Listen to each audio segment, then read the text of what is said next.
Hello students. तो हम लोग डिस्कस करने वाले हैं कल का पेपर। तो कल के पेपर में क्या हुआ था, एक एक करके क्वेश्चन कर लेते हैं हम लोग।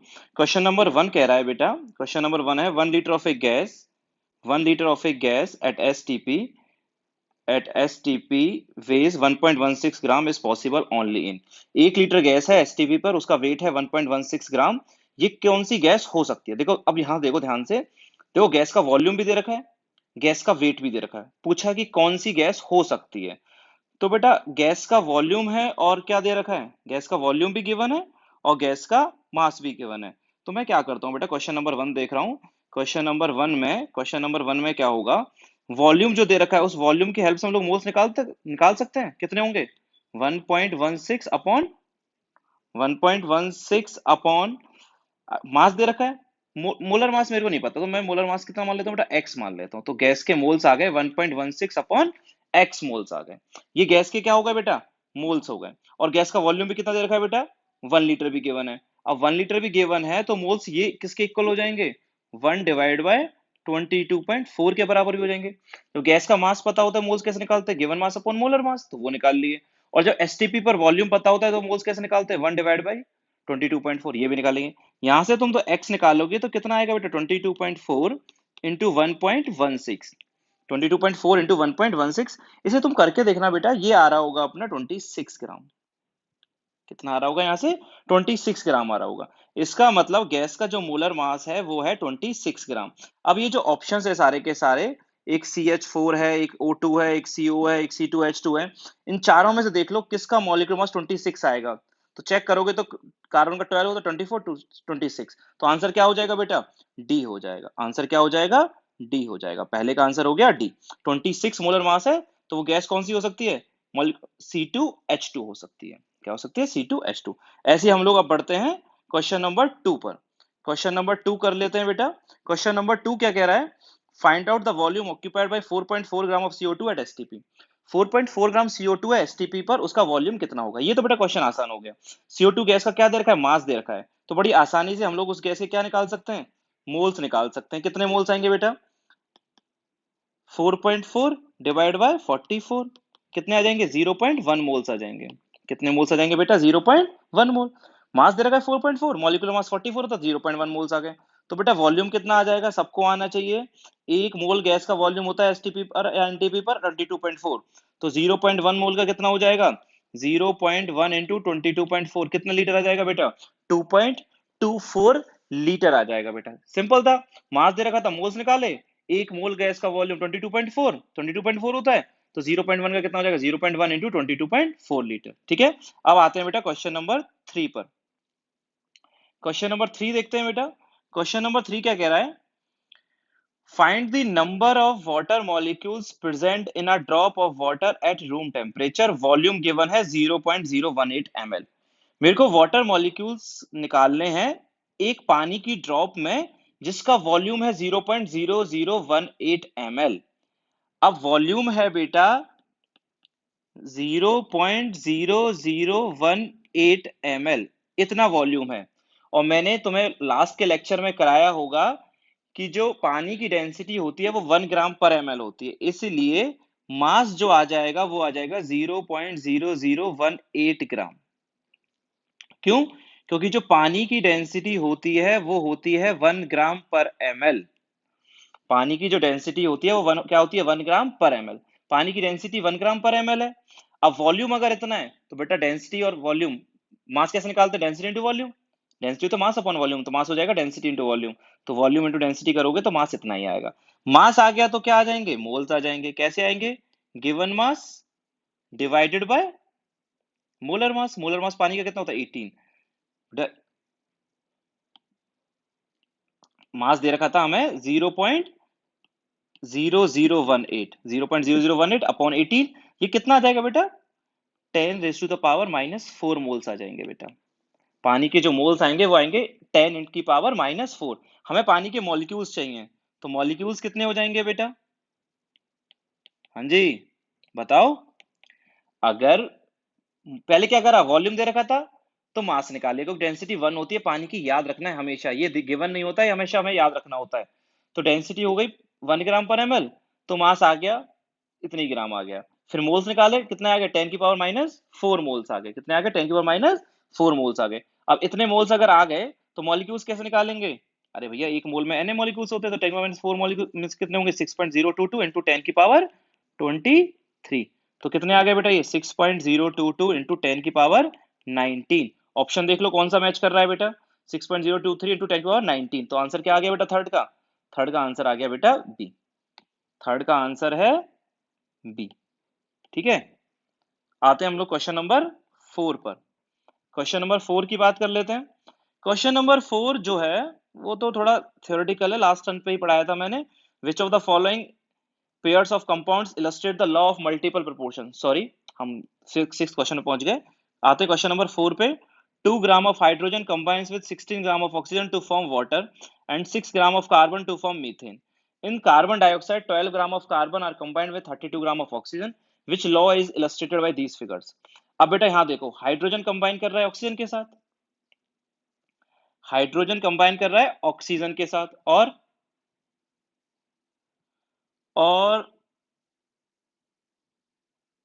कार्बन के साथ कर रहा है तो मीथेन बना रहा है। हाइड्रोजन ऑक्सीजन के साथ कंबाइन कर रहा है तो वाटर बना रहा है, कार्बन के साथ कर रहा है तो मीथेन बना रहा है। और जब कार्बन और ऑक्सीजन दोनों आपस में रिएक्ट करते हैं तो CO2 बनता है। दोनों आपस में रिएक्ट करते हैं तो क्या बनता है CO2। अब इस एग्जाम्पल से कौन सा लॉ फॉलो हो रहा है? तो बेटा बताओ कौन सा लॉ फॉलो हो रहा होगा? कल ही कराया था मैंने, लास्ट पे ही, सैटरडे को ही कराया था। कौन सा लॉ फॉलो होता है? Reciprocal proportion. चेक कर लेना, थ्योरी में लिखाया हुआ है। तो आंसर क्या हो जाएगा बेटा फोर्थ का? फोर्थ का आंसर हो जाएगा सी। फोर्थ का आंसर होगा बेटा सी। अब आते हैं हम लोग क्वेश्चन नंबर 5 पर। क्वेश्चन नंबर 5 क्या कह रहा है? Molecules of CO2 are present in 44 gram of CO2। अरे ये तो बहुत ही आसान हो गया। CO2 के मॉलिक्यूल्स निकालने, 44 ग्राम CO2 दे रखा है, हो जाएगा। कैसे होगा? मोल्स कितने आ जाएंगे? Given mass upon molar mass, इतना ही होता है। एक मोल आ गया, एक मोल आ गया तो मॉलिक्यूल्स कितने आ गए? एक मोल अगर है तो मॉलिक्यूल्स कितने हो गए? 1 इंटू एन, तो 6.022 इंटू 10 की पावर 23 आ जाएगा। तो फिफ्थ का आंसर हो जाएगा कितना? सी आंसर हो जाएगा। फिफ्थ का आंसर क्या हो जाएगा? सी हो जाएगा। क्वेश्चन नंबर 6 पर आते हैं। क्वेश्चन नंबर 6 क्या कह रहा है? हाँ बेटा, which of the following pair of compounds illustrate the law of multiple proportion? Which of the following pair of compounds illustrate the law of multiple proportion? कौन सा लॉ ऑफ मल्टीपल प्रोपोर्शन याद है ना? दो एलिमेंट आपस में मिलके दो या दो से ज्यादा कंपाउंड्स बनाते हैं, एक का मास फिक्स कर दो तो दूसरे का मास का रेशियो एक सिंपल रेशियो आएगा। तो क्या पहला एग्जांपल H2S और SO2 हो सकता है क्या? नहीं, इसमें तो हाइड्रोजन और सल्फर है, सल्फर ऑक्सीजन है, दोनों एलिमेंट सेम होने चाहिए। नाइट्रोजन हाइड्रोजन, नाइट्रोजन क्लोरीन नहीं। CS2 नहीं, ये तो बिल्कुल नहीं। कौन सा आंसर होगा? डी। क्यों होगा बेटा ये आंसर? यही आंसर क्यों आएगा? क्योंकि इसमें दो एलिमेंट्स है, कौन कौन? कॉपर और ऑक्सीजन। कॉपर और ऑक्सीजन ने दो कंपाउंड्स बनाए, एक CuO और एक CO2।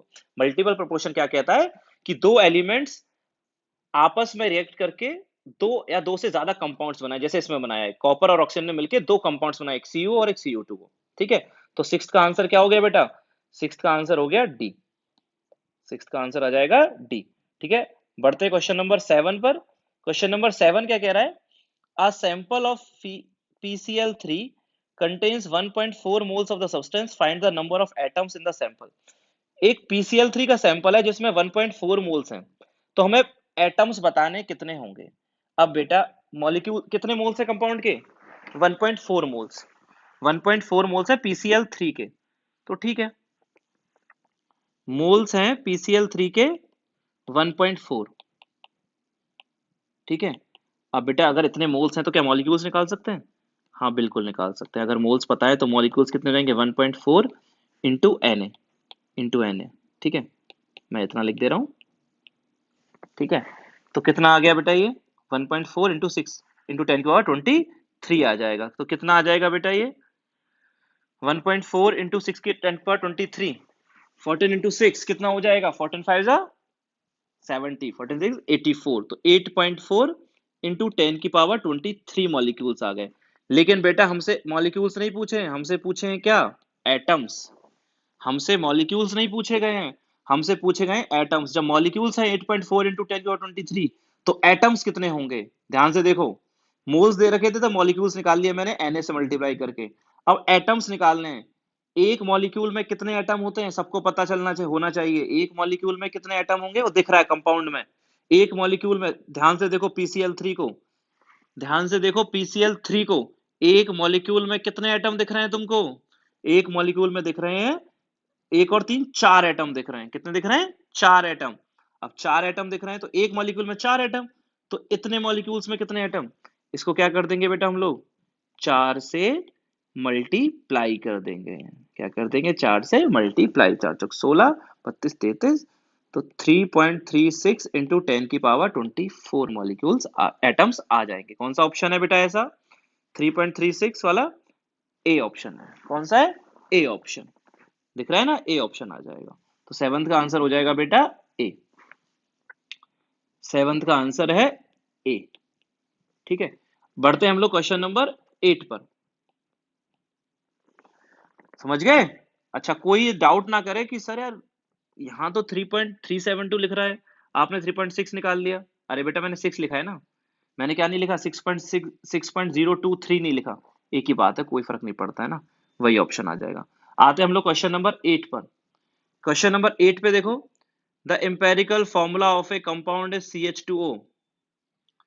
0.0835 moles of the compound contains 1 gram of hydrogen. Find out the molecular formula. अब क्या है बेटा, इस क्वेश्चन में थोड़ी सी गलती है। ठीक है, ये इसमें एक टाइपिंग मिस्टेक हो गई है। इनको एम्पेरिकल फॉर्मूला जो गिवन है वो गिवन है CH2O। चलो मैं पहले कर लेता हूँ, फिर गलती भी तुम्हें बताऊंगा क्या होगी। 0.0835 मोल्स में 1 ग्राम हाइड्रोजन है, इतने मोल कंपाउंड में इतने ग्राम हाइड्रोजन है, तो मॉलिक्यूलर फॉर्मूला क्या होगा ये बताना है। ठीक है, चलो कर लेते हैं क्वेश्चन नंबर 8। थोड़ा ध्यान से देखना। हाँ जी, 0.0835, सॉरी कितना था दे रखा था? 0.0835। तो 0.0835 मोल कंपाउंड में कितनी हाइड्रोजन है? 1 ग्राम हाइड्रोजन है। 1 ग्राम हाइड्रोजन मतलब कितने हाइड्रोजन? 1 मोल हाइड्रोजन है। 0.0835 मोल कंपाउंड में 1 मोल हाइड्रोजन है। तो मैं ऐसा करता हूं बेटा, मैं निकाल लेता हूं 1 मोल कंपाउंड में कितनी हाइड्रोजन है। जब मेरे को बोला है क्वेश्चन है कि 0.0835 मोल कंपाउंड में 1 ग्राम हाइड्रोजन मतलब 1 मोल, क्योंकि हाइड्रोजन का एटॉमिक वेट कितना होता है बेटा? 1 होता है, तो 1/1 1 आ गया। तो इतने मोल कंपाउंड में 1 मोल हाइड्रोजन, तो मैं निकालना चाह रहा हूं 1 मोल कंपाउंड में कितनी हाइड्रोजन होगी। जब इतने मोल में इतनी है तो एक में कैसे निकालोगे जी भाई? 10 पेन अगर इतने रुपए के आ रहे हैं तो एक पेन कितने का आएगा? 10 से डिवाइड ही तो करेंगे। ठीक है, तो 1 डिवाइड बाय 0.0835, इसको करके देखना करीब 11.97 आएगा। तो मैं इसे अप्रॉक्स कितना लिख दूंगा? 12 लिख दूंगा। इतने मोल में इतना हाइड्रोजन, तो एक मोल में कितना हाइड्रोजन? 0.0835 का क्या कर दिया? डिवाइड कर दिया। इसे कैलकुलेट करके देखोगे तो ये करीब आ रहा होगा 11.97, जिसको अप्रॉक्स में लिख सकता हूँ कितना? 12। इसका मतलब हाइड्रोजन जो आ गई वो कितने मोल आ गई? 12 मोल हाइड्रोजन आ गई। कितनी हाइड्रोजन आ गई है? 12 मोल हाइड्रोजन आ गई है। तो एक मोल कंपाउंड में 12 मोल हाइड्रोजन है। एक मोल कंपाउंड के अंदर 12 मोल हाइड्रोजन है। अब एक मोल कंपाउंड में, इसे ध्यान से देखना, एक मोल कंपाउंड के अंदर 12 मोल हाइड्रोजन है। तो अब तुम ऑप्शन देखो, कौन सा ऑप्शन ऐसा है जिसके एक मोल में 12 मोल हाइड्रोजन दिख रही है। अगर इस कंपाउंड का मैं एक मोल लूंगा तो इसमें कितना हाइड्रोजन दिख रही है तुम्हें? 6 मोल दिख रही है। दूसरे वाले ऑप्शन को देखो, एक मोल कंपाउंड लूंगा तो हाइड्रोजन कितने मोल दिख रही है? 8 मोल दिख रही है। इसको देखो, एक मोल में कितनी हाइड्रोजन दिख रही है? 10 मोल। इसको देखो, एक मोल में कितनी दिख रही है? 12 मोल। तो ये जो एग्जांपल है उसमें कितनी दिख रही है हमें? 12 मोल दिख रही है। कितनी? 12 मोल। एक मोल में 12 मोल हाइड्रोजन दिख रही है, जो हमारा होना भी चाहिए था। लेकिन दिक्कत क्या है इस वाले आंसर तो ये होना चाहिए, क्योंकि बेटा 12 मोल हाइड्रोजन आनी चाहिए, जो तीनों ऑप्शन में नहीं थी। एक ही इकलौता ऐसा ऑप्शन था जिसमें 12 मोल हाइड्रोजन थी। लेकिन अब कोई कहेगा कि सर इसका एम्पेरिकल फॉर्मूला तो जो दे रखा था वो CH2O दे रखा था। क्या दे रखा था? CH2O गिवन था। अब CH2O जब गिवन था, CH2O जब गिवन था तो इसमें कार्बन का एक, हाइड्रोजन के दो, ऑक्सीजन के एक। लेकिन इसका एम्पेरिकल फॉर्मूला ये थोड़ी बनेगा। इसका एम्पेरिकल फॉर्मूला तो क्या बनेगा? CH6O3। तो इसमें गलती क्या कर दी क्वेश्चन बनाने ने? इसको लिखना चाहिए था C2H12O2। ये ऑप्शन देना चाहिए था, ये आंसर होता। इसमें जो आंसर होता वो होता C2H12। तब भी नहीं आता बेटा, बिल्कुल नहीं। गलत बोल दिया मैंने। क्या बोल दिया मैंने? ये गलत बोल दिया। क्या गलत बोला है? जो ऑप्शन होना चाहिए वो होना चाहिए था C6H12O6। C6H12O6 ये आंसर आएगा। क्यों? क्योंकि हाइड्रोजन के तो कितने मोल आने चाहिए बेटा? 12 आने चाहिए। हाइड्रोजन कितने आने चाहिए? 12। पहले ही निकाल चुका हूं, 1 मोल कंपाउंड में 12 मोल हाइड्रोजन। ये जो डाटा गिवन था 1 ग्राम ग्राम इतने मोल कंपाउंड में इतना हाइड्रोजन है, तो उसके हिसाब से तो हाइड्रोजन के 12 मोल आएंगे, तो हाइड्रोजन के 12 लिख दिए। तो फिर इस एम्पेरिकल फॉर्मूला के हिसाब से अगर हाइड्रोजन 2 है तो कार्बन 1 है, तो ये 6 आना चाहिए, ऑप्शन 6 आना चाहिए। ये आंसर होगा C6H12O6। ये आंसर रहेगा बेटा, ठीक है। लेकिन अब इस क्वेश्चन ने गलती कर रखी है, तो मोस्ट अप्रोप्रिएट आंसर जो होगा वो डी होगा, क्योंकि मेरे को जो डाटा दे रखा था वो डाटा जो है उसमें 12 हाइड्रोजन आ रही थी, तो इनमें से कोई भी ऐसा इकलौता ऑप्शन नहीं था जिसमें 12 हाइड्रोजन आए। तो मैं तो सिर्फ डी को आंसर लगा दूंगा। कभी जब एग्जाम में ऐसा क्वेश्चन आया करेगा तो इस क्वेश्चन पे हमेशा बोनस मिला करेगा, ठीक है। इस बार नहीं दिया, अगली बार से अगर ये ऐसा सवाल आया तो क्या मिलेगा? बोनस मिलेगा। इसमें टाइपिंग मिस्टेक कर दी है जिसने टाइप किया है ये पेपर, उसमें ये गलती हो गई है, ठीक है। कोई दिक्कत नहीं है। तो 8 का जो आंसर आ जाएगा बेटा वो आएगा C6H12O6। तो C6H12O6 ये आंसर होगा, ठीक है। तो ये डी आंसर मैंने यहां लगा दिया है, ठीक। आते बढ़ते हम लोग बेटा क्वेश्चन नंबर 9 पर। समझ गया ना बेटा? थोड़ी सी गलती हुई है टाइपिंग में, फिर भी मोस्ट अप्रोप्रिएट आंसर जो था वो डी ही था, क्योंकि हाइड्रोजन 12 मोल आए। तो क्वेश्चन नंबर 9 पर आते हैं बेटा। क्वेश्चन नंबर 9 क्या कह रहा है? बहुत इजी है, ये तो पढ़ के ही हो जाएगा। द प्रॉपर्टी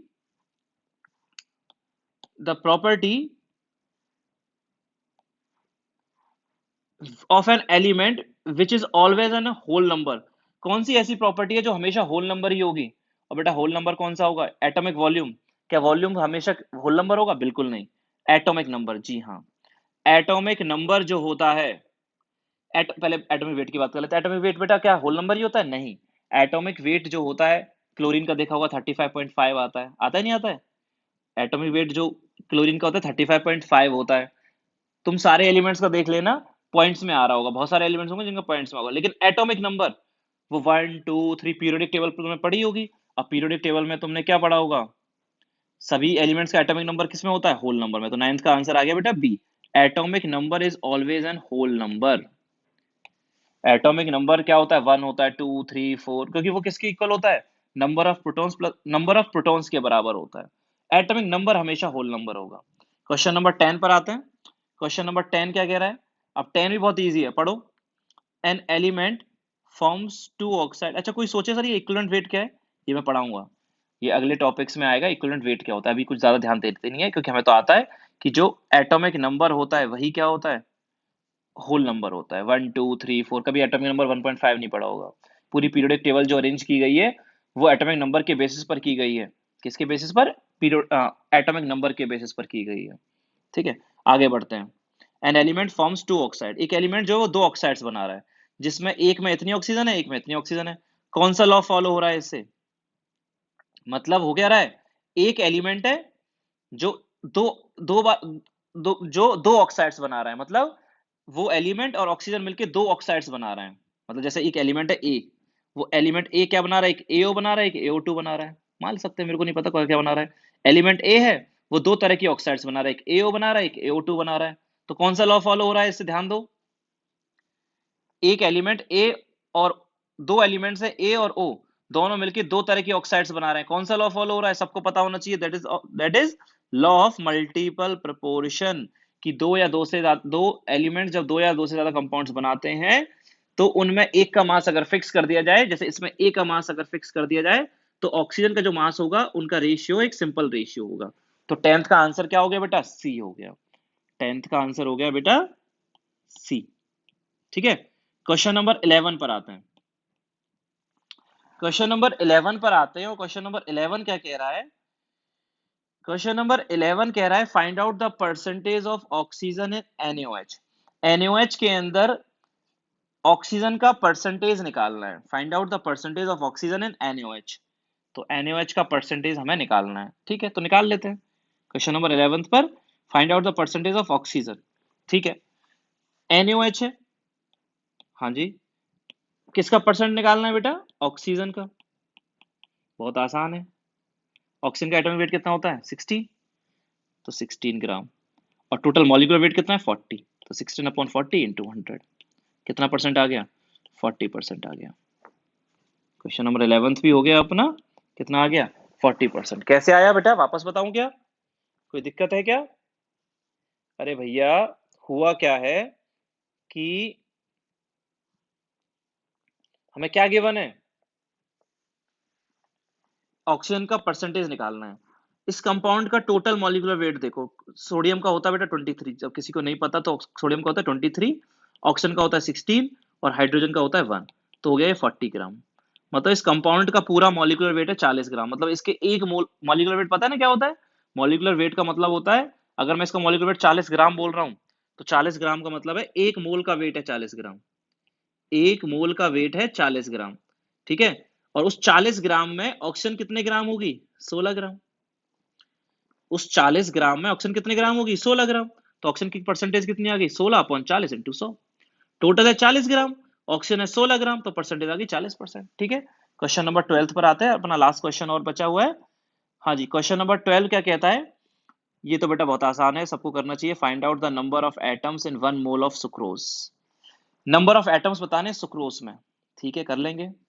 सुक्रोज का फॉर्मूला, सुक्रोज का फॉर्मूला है C12H22O11। C12H22O11, ये सुक्रोज का फॉर्मूला है।